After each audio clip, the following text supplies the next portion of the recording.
Buenos días, hermanos. Si usted mira a su lado, quizás vea o no vea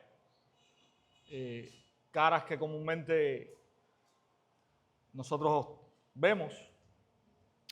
Y quiero aprovechar este tiempo también para recordar una y otra vez la necesidad que tenemos de estar orando por nuestros hermanos. Hay muchos hermanos que están convalecientes y comenzando aún otros este proceso de estos virus que yo creo que finalmente, no hablo como médico, no soy nada por el estilo, pero creo que finalmente no sabemos ni qué es lo que hay. Pero estar orando por tantos hermanos nuestros que están convalecientes todos los días. Tengo una cantidad de mensajes ahí todos los días. Echo a andar la mente y pienso, hermano tal, hermano tal, hermano tal, hermano tal, y les escribo. Hay hermanos incluso que llevan más de un mes todavía convalecientes de este proceso. Así que quiero animarles, antes de comenzar este tiempo de predicación, a que usted tenga en su mente y corazón el estar orando por estos hermanos. Y también, si en la medida de lo posible, que tenga también la disposición de visitarles si puede. Estamos prácticamente viviendo tiempos donde me hace recordar a año 2020, 2021, la pandemia del COVID-19. Quizás no mucho aislamiento ahora, producto de que hay, digamos, diferencia en cuanto a la virosis o a las virosis, pero la cantidad de enfermos es alarmante realmente. Así que oremos, hermanos, oremos, no perdamos el tiempo, no nos distraigamos. Los tiempos son difíciles, complejos, y no son para perderlos. Redimamos el tiempo, y una de las maneras, creo, beneficiosas de hacerlo es recordando a nuestros hermanos que están enfermos, orando por ellos y viendo cómo también, más allá de eso, podemos suplir algunas de sus necesidades. Así que muy a tono con lo que hemos estado viendo en el libro de los Hechos, esta manera en que aprendimos en el capítulo 2 de que la iglesia estaba pendiente de las necesidades de los unos y los otros, que nosotros también en medio de este tiempo difícil podamos hacer lo mismo, porque tenemos ejemplo y es lo que debe caracterizar el corazón de un creyente. Así que también exhortamos a la iglesia a esto. Ahora estaba yo pensando en todo esto ahí, probablemente en algún momento de esta tarde veamos un grupo de hermanos que podamos esta semana, después del día miércoles, juntarnos y planificar un tiempo de visitación a tantos y tantos enfermos que tenemos. Así que, hermanos, oremos por esto. Dicho esto, hermanos, estamos continuando esta mañana nuestra exposición en el libro de los Hechos. Ya estamos terminando esta mañana el capítulo 9 y hasta este momento nosotros hemos visto cómo el Señor ha impulsado a su iglesia después de haber traído el elemento, digamos, esencial que Él requiere o que Él envió, prometió y les dijo que esperaran en Jerusalén hasta que esto llegara, y es precisamente el Espíritu Santo. Después que el Señor envió el Espíritu Santo, vemos cómo el Evangelio ha comenzado a expandirse de una manera asombrosa, digamos, no solamente en Jerusalén, aunque Jerusalén fue el primer epicentro de este esparcimiento del Evangelio, sino que también el Señor, en su soberanía y en su misericordia por las almas, cuando la iglesia estaba desarrollándose de una manera tremenda en Jerusalén, el Señor permitió que la iglesia pudiera experimentar la persecución. Usted recuerda allí cómo Pedro y Juan fueron de alguna manera perseguidos, enviados a prisión, y cómo los principales líderes judíos se levantaron las sectas dentro de, o los partidos, digamos, dentro del judaísmo, dentro del concilio de Jerusalén, los fariseos, los saduceos, sobre todas las cosas que tenían básicamente el control. Ellos se levantaron contra los creyentes a tal punto de que hubo una persecución atroz contra la iglesia en Jerusalén, y esto llevó a que la iglesia tuviese que salir de Jerusalén, una salida forzada hacia otras regiones. Pero nosotros vemos que en medio de este tiempo difícil y de aflicción, Dios lo usó con un propósito eterno, y es el propósito de que el evangelio no solamente fuese escuchado y creído en Jerusalén, sino que también pudiese llegar a Judea, Samaria y hasta lo último de la tierra. Todo lo que ha sucedido después de la muerte de Esteban tiene que ver con cómo la iglesia sale de Jerusalén, cómo el evangelio llega a Samaria, llega a Judea, esta región, y hasta este momento este ha sido ahora el centro de lo que hemos estado viendo en el libro de los Hechos, lo que Lucas nos ha estado narrando. Comenzamos a ver la trayectoria, digamos, de un hombre que Dios iba a usar de una manera extraordinaria. Estamos hablando de Saulo de Tarso. Comenzamos a ver cómo este hombre era un cabecilla de aquellos que perseguían a la iglesia, cómo este hombre estuvo presente en la muerte de Esteban, cómo este hombre respiraba odio por el cristianismo, y cómo este hombre tenía como meta perseguir y encarcelar y probablemente dar muerte a los que se denominaran cristianos. Pero también pudimos ver cómo el Señor le alcanzó en el camino a Damasco, y cómo él cayó de rodillas y él se rindió ante Jesús, al que él perseguía. Hermanos, y estamos viendo en esta última parte cómo Dios está tratando con Saulo, cómo el Señor lo rescata y cómo también lo prepara de alguna manera para la obra que Él tiene para Saulo. Ahora es importante que hay un cambio de cámara en la narrativa del libro de Hechos, y vamos a regresar de alguna manera a Pedro. Vamos a estar por aproximadamente 2 o 3 capítulos nuevamente viendo cómo el Señor usa también a Pedro, no solamente para predicar a los judíos, sino también para predicar a los gentiles. Y yo sé que hay la famosa creencia de que Pedro es el apóstol a los judíos y Pablo es el apóstol a los gentiles, pero es interesante que eso no está respaldado por el libro de los Hechos. En el libro de los Hechos, Pedro es el apóstol a los judíos y a los gentiles, y cuando lleguemos al domingo próximo, vamos a ver cómo Pedro llega y comparte el evangelio con un gentil, y no con cualquier gentil, sino con alguien que para los judíos era impensable tener una relación.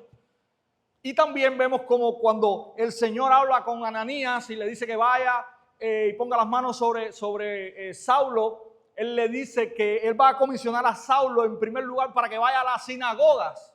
Entonces, tenemos aquí algo que nos abre el entendimiento de que no es que Pedro haya sido comisionado a predicar a los judíos y Pablo a los gentiles, sino que hay una comisión que es general para Pedro y para Pablo y también para cada uno de nosotros, porque la obra del Señor o el llamado del Señor, Hechos 1:8, no ha cambiado.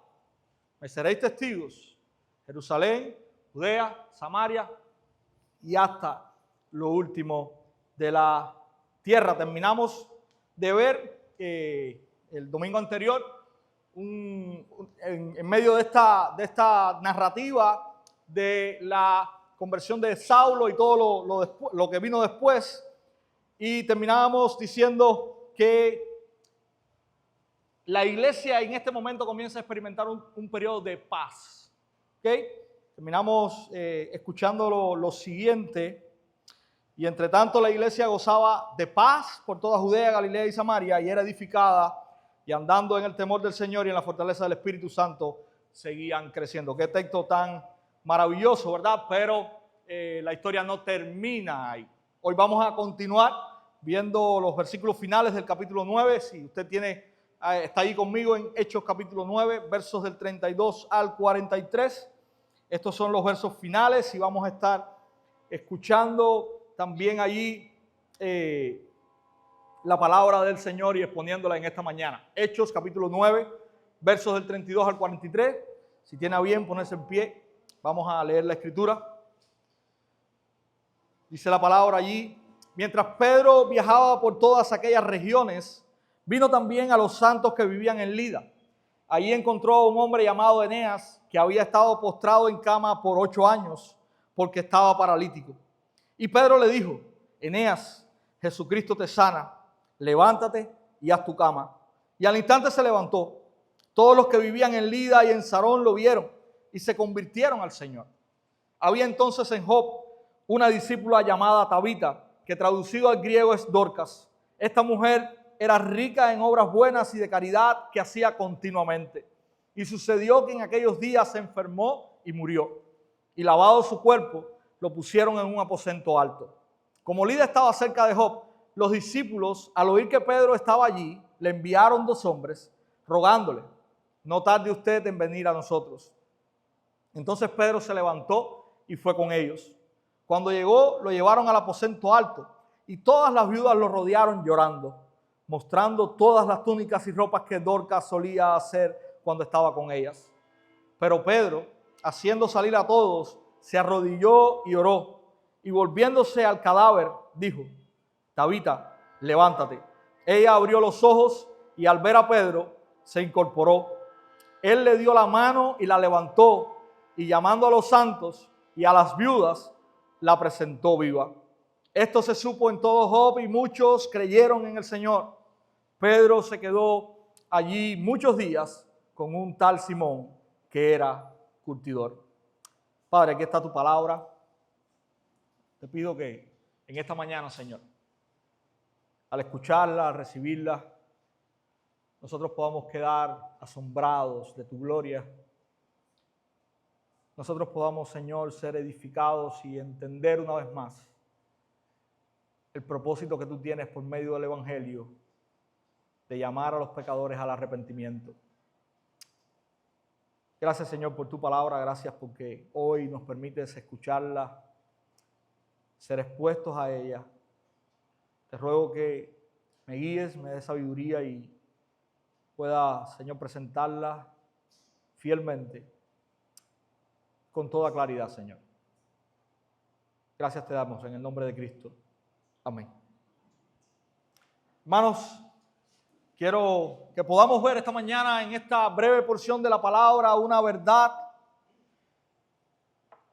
que no específicamente o no completamente así como Dios la trae en este pasaje, la podemos ver en todo el libro de los Hechos, pero que recorre de alguna manera todo el libro de los Hechos. Y esta verdad es la siguiente: la salvación es el fin de toda obra de Dios por medio de sus siervos.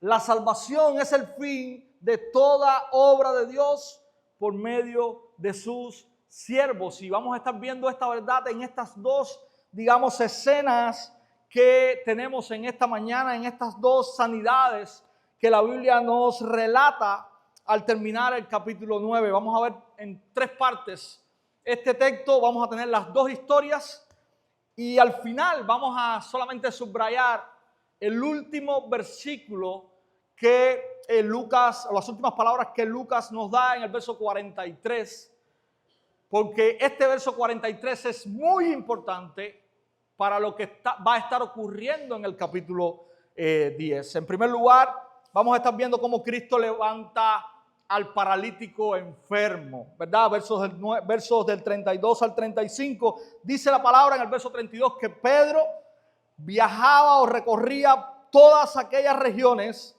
y que fue también a los santos que vivían en Lida. Hermanos, el evangelio ya se ha expandido. No solamente hay un puñado de creyentes en Jerusalén, sino que hay muchas regiones alrededor de Jerusalén donde el evangelio ha llegado. En muchas de estas regiones no sabemos cómo el evangelio llegó.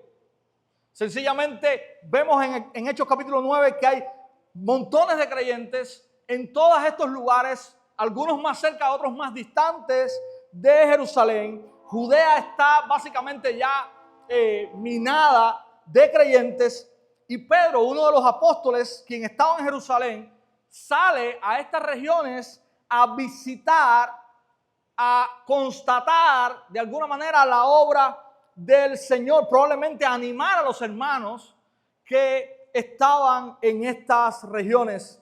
Estas eran congregaciones, digamos, no sabemos qué tan bien estructuradas pudieran estar, probablemente no tenían un liderazgo formal todavía, porque recuerden, esta expansión sobrenatural del Evangelio fue algo que yo creo que la iglesia no estaba preparada para asumir en este momento. Sencillamente el Evangelio era predicado y cientos creían en el Señor.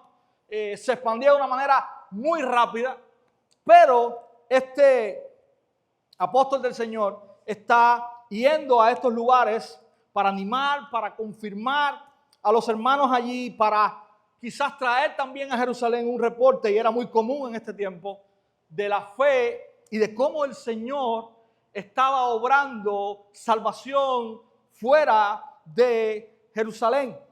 Al recorrer este siervo del Señor estas regiones, dice que entró a visitar a los santos que estaban viviendo en esta ciudad de Lida, una ciudad, digamos, no muy pequeña en aquel tiempo. No podemos pensar hoy en ciudades como Ciudad de México, como Nueva York. Esta era una ciudad que tenía aproximadamente unos 6,000 habitantes. Bien, hermano, Pedro sale, está recorriendo y llega a esta ciudad. Les decía que era una ciudad que tenía aproximadamente unos entre 4 y 6,000 habitantes. Ahí hay creyentes. No sabemos quién había predicado, no sabemos cómo habían escuchado el Evangelio.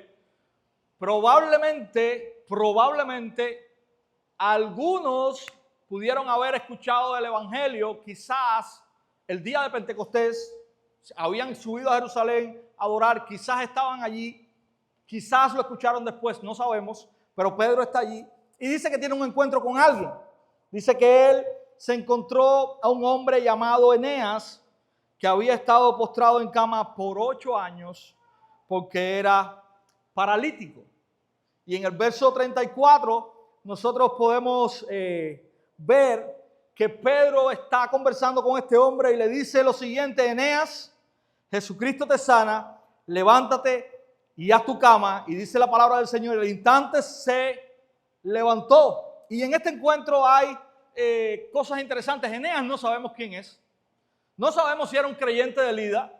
Probablemente lo era, porque Pedro está visitando a los creyentes en esta región. Probablemente no era un creyente, probablemente era alguien que algún creyente le dijo, quiero que veas o que visites a esta persona. No sabemos tampoco, no es importante. Hay 2 detalles aquí que sí son importantes. En primer lugar, hermanos, y yo quiero que usted ahora recuerde, porque en estas 2 sanidades que Pedro de alguna manera está involucrado en este pasaje, hay una conexión tremenda con 2 sanidades que están registradas en el Evangelio de Marcos y que Jesús obra. En primer lugar, escuchen de nuevo las palabras que Pedro menciona a Eneas. Eneas, Jesucristo te sana, levántate y haz tu cama. Si usted va a Marcos capítulo 2, usted va a encontrar allí la historia de aquellos 4 personas que abrieron el techo y bajaron a un paralítico en una camilla al lugar donde Jesús estaba. Y Jesús le dice a aquel hombre, hijo, tus pecados te son perdonados.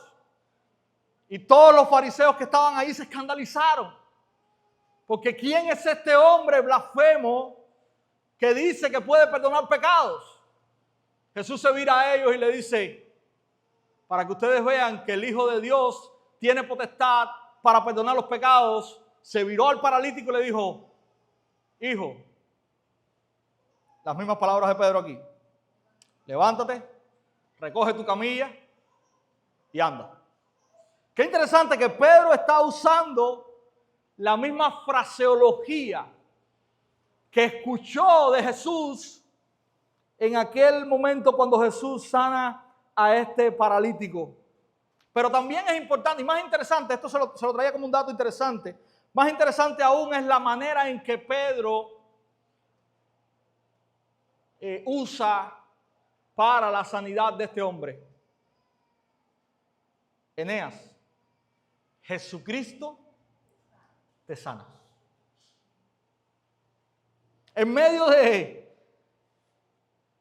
este mundo posmoderno y esta fe posmoderna, voy a decir fe posmoderna, que nosotros vivimos, Pedro no encajaría muy bien como un predicador de las sanidades y milagros.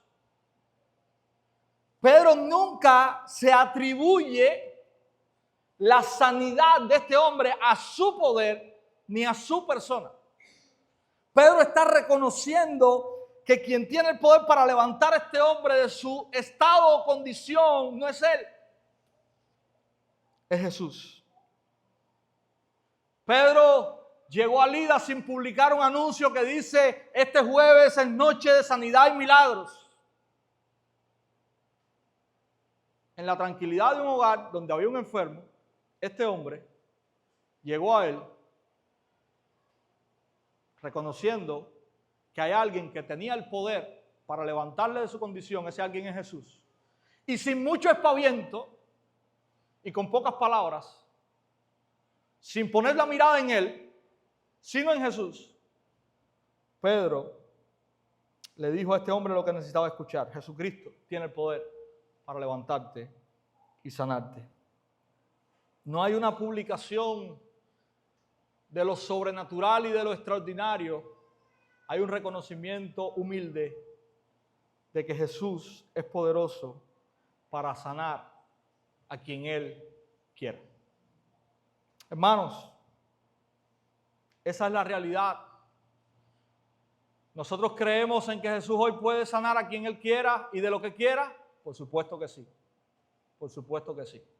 Nosotros oramos para que si en la voluntad de Dios, Dios quiere sanar a alguien, por supuesto que sí. No hay pecado en eso. Pero nosotros sabemos en primer lugar que quien sana es Jesús. No soy yo. No es vengan a mí. Yo no sano a nadie. Es Cristo quien lo hace. Es Cristo quien lo hace cuando Él quiere, en su propósito, en su voluntad y en su soberanía. ¿Y qué si no sana? Gloria a Dios. ¿Saben qué? Eneas en algún momento murió. Si usted va hoy a esta región, usted no se va a encontrar con Eneas. Eneas está muerto hace muchos años. Pero en ese momento a Dios le plació sanar a este hombre con un propósito importante. Y aunque nosotros muchas veces nos centramos en lo sobrenatural, místico, el versículo 35 es el verso más importante de la historia de la sanidad de Eneas. ¿Qué dice el versículo 35? Escuchemos. Todos los que vivían en Lida y en Sarón lo vieron y se convirtieron al Señor. Cuando nosotros vemos estos detalles, mis hermanos, muchas veces podemos impactarnos. ¡Wow! Un hombre paralítico, 8 años. Dios lo levantó. Gloria a Dios, qué bueno, lo sanó. Leemos el versículo 35 y pasamos al 36. Porque hay otra sanidad ahora. No. Dios obró una sanidad en este hombre. Primero, mostrando misericordia a él. Pero en segundo lugar, para que sirviera de testimonio. Y muchos creyeran en él. No nos dejemos confundir. Dice que toda Lida y Sarón vio a este hombre y se convirtió. La palabra todos muchas veces en la Biblia no implica cada uno de. Sarón no es una ciudad, ya Sarón es una región. Tiene aproximadamente 50,000 habitantes. Los 50,000 habitantes de Sarón no vieron y se convirtieron al escuchar o al constatar la sanidad de este hombre. Lo que está diciendo Lucas aquí es que muchos pudieron ver la obra de Dios en este hombre y creer en el Evangelio. Pero lo importante aquí es, mis hermanos, Y es por eso que traíamos esta verdad. Lo importante no es la sanidad de este hombre. Lo importante es que Dios usa aún las cosas comunes de la vida para que la gente pueda conocerle a Él. Porque vuelvo y le repito, Eneas está muerto. Pero todos estos que creyeron por la obra de Dios en Eneas viven para siempre. Y gloria a Dios por eso. Mis hermanos, ¿qué podemos aprender de estos 3 versículos? Que toda obra que nosotros hacemos apunta a Cristo y no a nosotros. Pedro no apuntó a Él. Pedro no dijo, llegué yo, llegó el superapóstol, llegó el enviado de Dios. Pedro llegó a animar a los hermanos y al ver esto, fijó los ojos de la gente en Jesús. Jesús te sana. Levántate y toma tu lecho. Toda obra debe apuntar a Cristo, no a nosotros. Y en este mundo y en esta era en que nosotros vivimos, donde estamos cargados de supuestamente líderes que necesitan y desean atención, que necesitan que las personas giren sus ojos hacia ellos, nosotros debemos recordar que nuestra tarea, seamos quienes seamos, tengamos el ministerio o el liderazgo que tengamos, nuestra tarea no es que la gente nos mire a nosotros, sino que continúe mirando y cada vez más lo haga hacia Cristo. Nuestro nombre no es el que necesita ser conocido, es el nombre de Cristo el que necesita ser conocido. Si es nuestro nombre el que crece, revísese, algo anda mal. La iglesia necesita recordar, mis hermanos, eso, es Cristo. No es fulano o mengano, es Cristo. Fulano y mengano pasan, no están. Somos neblina, dice Santiago, pero Cristo permanece. Cristo continúa siendo el rey, el dueño, el señor de su iglesia.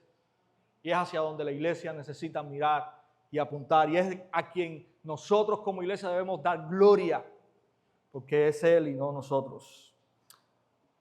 Mis hermanos, estamos llevando a aquellas personas que están a nuestro alrededor a mirar a Cristo realmente.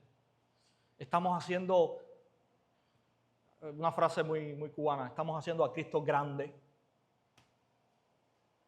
Tenemos el corazón de Juan el Bautista, es necesario que yo mengüe para que Cristo crezca. Eso es lo que Pedro está haciendo aquí. No tenemos nosotros que brillar. Cristo es quien tiene que estar brillando. Cristo tiene que estar siendo engrandecido con nuestro andar, con nuestras palabras, con nuestro ministerio y su servicio a Él. Cuando servimos, cuando oramos, cuando predicamos, cuando hacemos cualquier cosa en la obra del Señor, ¿la gloria de quién estamos buscando? Es la gloria de Cristo la que debemos buscar, no la nuestra. Nosotros no tenemos gloria. Nuestra gloria es Cristo. Como dice la canción que cantamos también a veces, y eso Pedro nos lo enseña muy bien en estos breves versículos. Continúa el pasaje y vemos ahora también otro de los milagros que Dios está haciendo en medio de los cristianos en esta región de Judea. Verso 36 en adelante nos habla ahora de que también había en otra región llamada, no sé, yo lo dije básicamente en inglés, pero vamos a decirlo como está escrito aquí en Jope. Dice que había una discípula allí llamada Tabita, que traducido al griego es Dorcas, y esta mujer, y me encanta la descripción de esta mujer, dice que era rica en obras buenas y de caridad que hacía continuamente. Mis hermanos, la vida de esta mujer era un ministerio práctico de servicio y de amor al Señor, amando y sirviendo a otras personas. Y yo voy a regresar a esto en un momento, pero quiero continuar. Lo que se narra adelante es la muerte de esta mujer. Dice que sucedió en aquellos días que se enfermó y murió. Y lavado su cuerpo lo pusieron en un aposento alto. No es común, o no era común en este tiempo, que los muertos se velaran. Estoy usando frases para que podamos entender. Lo común para los judíos en aquel tiempo era que si alguien moría, esa persona se lavaba, ese cuerpo se lavaba, se envolvía y se enterraba. En otras culturas sí había costumbre de hacer largos velatorios y fiestas y demás, pero no en la cultura de esta región. Sin embargo, a esta hermana, cuando muere, dice que lavan su cuerpo y que la suben a un aposento alto. ¿Y por qué lo hacen? Bueno, sencillamente dice aquí la narrativa, verso 38, como Lida estaba cerca de Jope, los discípulos, al oír que Pedro estaba allí, le enviaron 2 hombres rogándole, no tarde usted en venir a nosotros. Ellos probablemente en su mente tengan la esperanza de que Pedro pudiese venir y ellos pudieran ver algún milagro hecho en la vida de esta hermana querida en la iglesia que había fallecido. Probablemente habían escuchado lo que había ocurrido con Eneas en Lida. Dice verso 40, pero verso 39 dice, entonces Pedro se levantó y fue con ellos. Cuando llegó lo llevaron al aposento alto y todas las viudas lo rodearon llorando, mostrando todas las túnicas y ropas que Dorcas solía hacer cuando estaba con ella. Qué interesante, hermanos. Cuando Pedro llega al lugar, las personas que están en este lugar, al menos las personas que Lucas tiene intención o interés que nosotros escuchemos, dice que son las viudas que están mostrándole a Pedro todas las ropas que esta hermana que ha fallecido había hecho. Probablemente estas viudas habían sido las que habían recibido de manera directa el amor y la buena voluntad y del ministerio de esta hermana fallecida. Probablemente estas prendas que ellas estaban enseñando eran el ministerio de amor de esta hermana hacia ellas en su necesidad. Y es interesante ver cómo estas viudas están muy conmovidas por la muerte de Dorcas. Pedro llega y encuentra este panorama. Realmente Dorcas había influenciado mucho en el corazón de esta gente. Ha habido un impacto de servicio, de amor sacrificial en la vida de estas viudas por lo que esta hermana muy querida ha hecho. Y en respuesta a ese amor, ellas están en esta situación. Verso 41, verso 40, Pedro, haciendo salir a todos, se arrodilló y lloró, y volviéndose al cadáver dijo, Tabita, levántate. Ella abrió los ojos y al ver a Pedro, se incorporó. Hermano, Pedro nuevamente no hace un show aquí. Solo pide a la gente salir. Él se queda solo con el cuerpo y sin mucho revuelo, solamente ora a Dios. Y es importante, Lucas dice que haciendo salir a todos, se arrodilló y oró, y volviéndose al cadáver, entonces fue cuando dijo estas palabras. Nuevamente Pedro nos está enseñando a depender de Dios. Pedro está pidiendo a Dios. No sabemos las palabras exactas que Pedro está pronunciando, no sabemos cómo Pedro está orando, pero Pedro está, y Lucas lo registra aquí, Pedro nos llega y dice, levántate. Pedro depende de Dios, Pedro pide a Dios. Pedro quizás está buscando conocer y entender qué Dios quiere o va a hacer en esta situación. ¿Por qué Él es llamado allí? Dios quizás quiere levantar a esta mujer de la muerte. Pedro quizás está orando para que Dios pueda confirmarle esto. Pero nuevamente Pedro sabe que él no es quien va a levantar a esta mujer de la muerte. Y nuevamente Pedro usa expresiones que nos recuerdan milagros que Jesús ha hecho. Marcos capítulo 5, versos 41, recuerdan recuerdan cuando Jesús resucita a la hija de Jairo, ¿verdad? ¿Cuáles son las palabras que dice? Las mismas palabras de Pedro.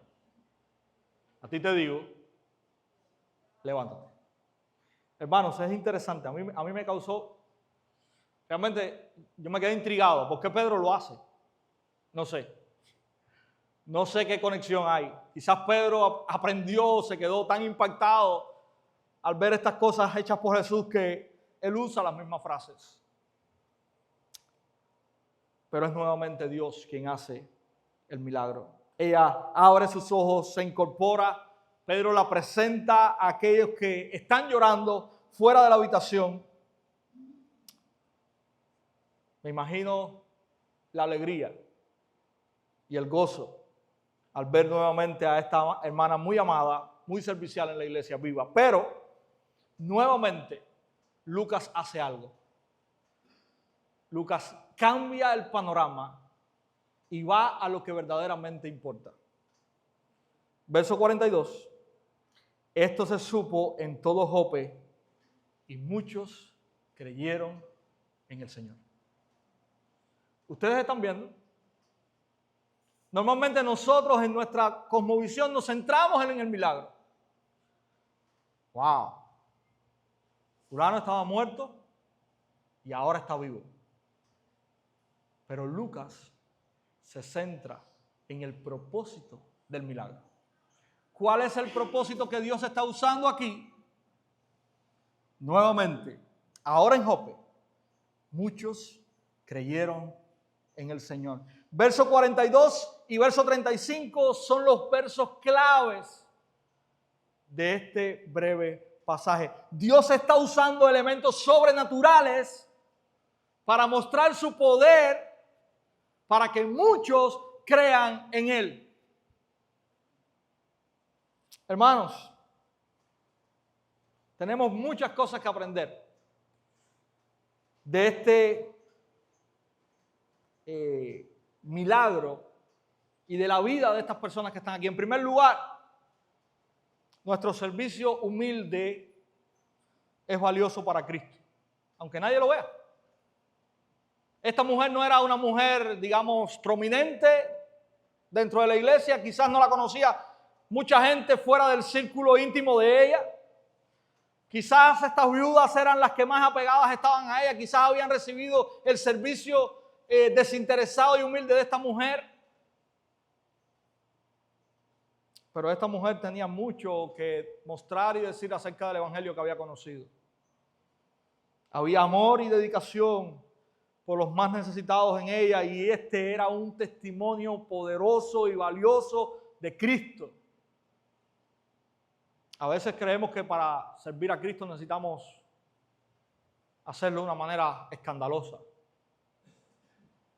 En lo más común que nosotros podamos ver en nuestra vida, si lo hacemos pensando en la gloria de Cristo y en el servicio a nuestros hermanos o a quien sea, Dios es glorificado en esto. No esperemos, hagámoslo. Esta mujer no tenía un espacio, digamos, rebuscado para servir. Lo que hacía esta mujer es lo que nosotros podemos hacer hoy, sin mucha alarde. Gracias. Sencillamente ella veía una necesidad y ella suplía esa necesidad. Tampoco dice aquí la palabra del Señor que esta mujer era rica. Probablemente no lo era. Sencillamente había un corazón para servir a los demás. Qué bueno el poder haber anunciado esta mañana el viaje a Oriente y el poder dar a hermanos que están en necesidad. Miren, este es un buen ejemplo de eso. Un buen ejemplo de eso. Hermanos, ¿servimos a Dios con lo que tenemos? ¿Servimos a Dios con lo que Él nos ha dado?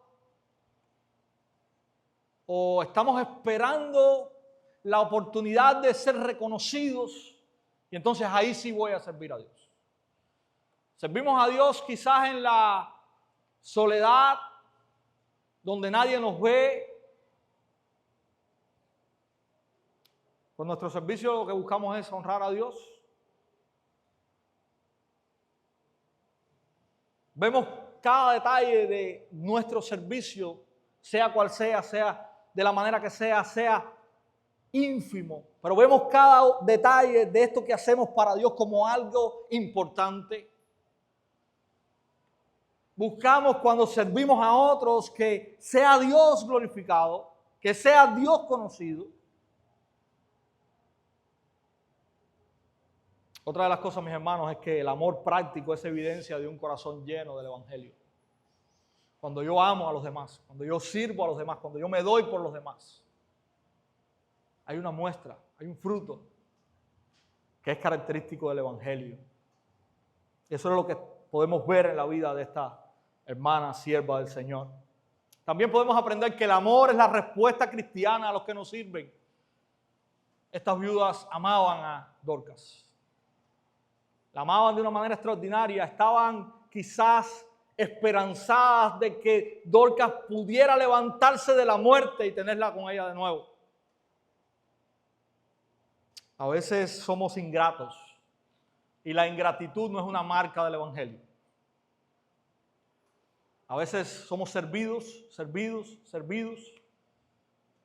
y lo que hay en nuestra mente es: yo me lo merezco. Solamente me han dado lo que yo merezco. Hermanos, no merecemos nada. No merecemos nada. Cuando nos sirven, que haya gratitud en nuestros corazones. Porque verdaderamente todo lo que recibimos es de gracia. Y estas viudas llorando a Dorcas en este momento nos enseñan eso. No merecemos nada. Lo pequeño que recibes, agradécelo. Agradécelo a Dios primero. Sea agradecido con tu hermano o tu hermana que te ha servido con gentileza, con amabilidad. Hermanos, aprendamos que también Dios usa tanto lo sobrenatural, en este caso, como lo cotidiano, como un medio para quizás salvar a otras personas. Y hoy nosotros podemos confiar en que, aunque lo sobrenatural no sea muy común en nuestro medio, lo cotidiano se convierte en sobrenatural, porque Dios lo usa para salvar a los pecadores y exponer públicamente el milagro más grande que Él puede hacer: el paso de muerte a vida de un pecador al arrepentirse y creer en Él. Ese es el milagro más sobrenatural que usted puede ver. Vuelvo y repito, Dorcas murió de nuevo, Eneas murió, pero aquellos que fueron testigos y creyeron en el Evangelio por medio de estos milagros sobrenaturales permanecen para siempre. Y ese es el milagro más grande que nosotros podemos ver. Y Dios continúa obrándolo hoy en medio nuestro. Ahora tengo una pregunta para ti que quizás nos visitas. ¿Has hecho lo que estas multitudes, al ver lo que Dios había hecho, hicieron? ¿Lo has hecho tú también? ¿Has creído tú también? Como los habitantes de estas ciudades que fueron asombrados ante un Dios grande, un Dios que merece obediencia, un Dios al que todos nosotros le hemos fallado, pero un Dios que si vamos a Él, arrepentidos de nuestros pecados y creyendo en la obra de su Hijo, quien vino a esta tierra, quien no le falló a Dios como nosotros, sino que vivió una vida santa, justa y perfecta, que fue a la muerte,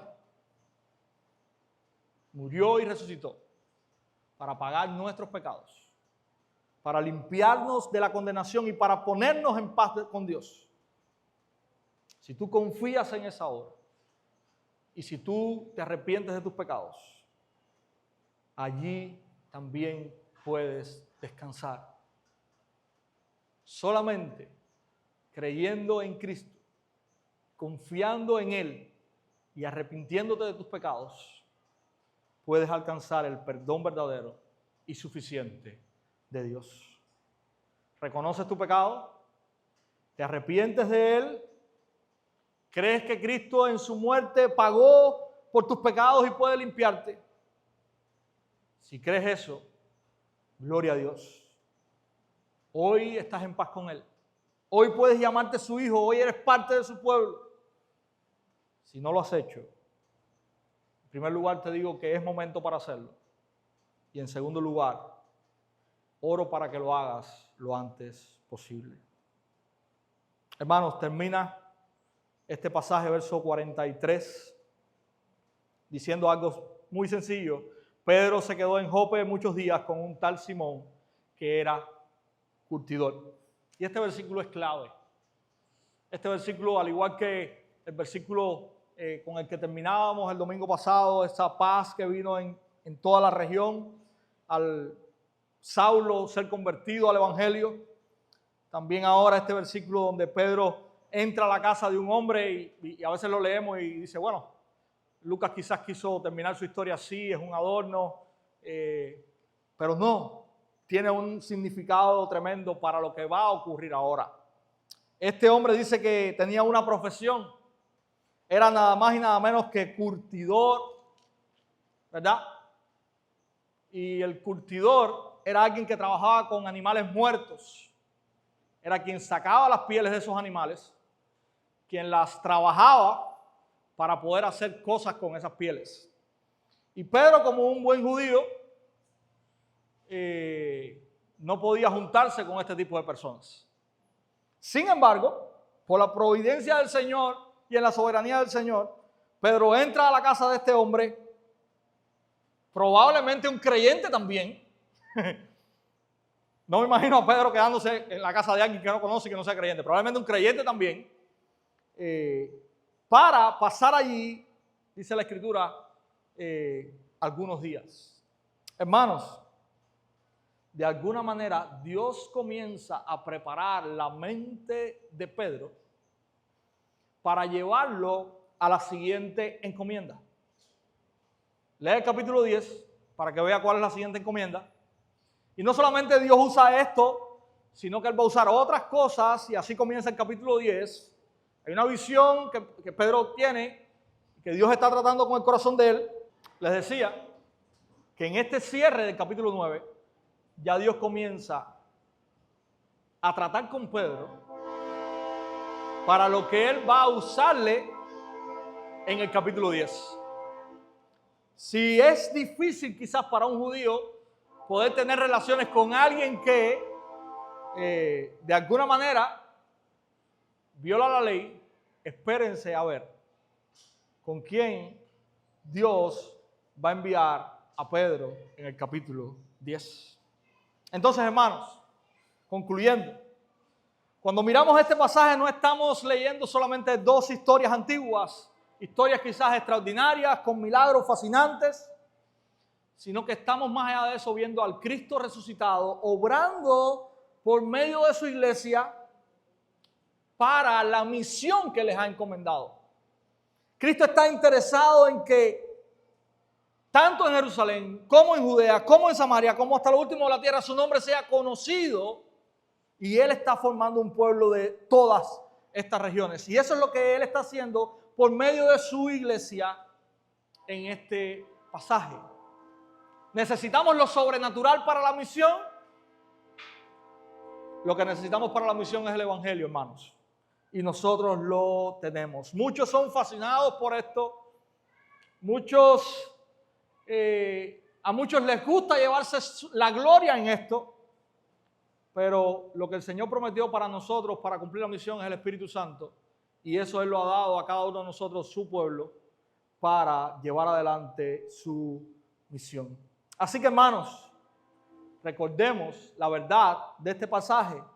La salvación, y este es el fin, la salvación es el fin de toda obra de Dios por medio de sus siervos. La salvación es el fin de toda obra de Dios por medio de sus siervos. Ahí está el enfoque de Lucas. Por medio de estos milagros, muchos creyeron, muchos creyeron, muchos creyeron. Que el Señor nos permita a nosotros, quizás no al ver los milagros extraordinarios que Él obró en este tiempo, sino por medio de la predicación fiel del Evangelio y del poder de su Espíritu, también darnos el gozo de continuar mirando a muchos creyendo en Él. Que el Señor nos ayude.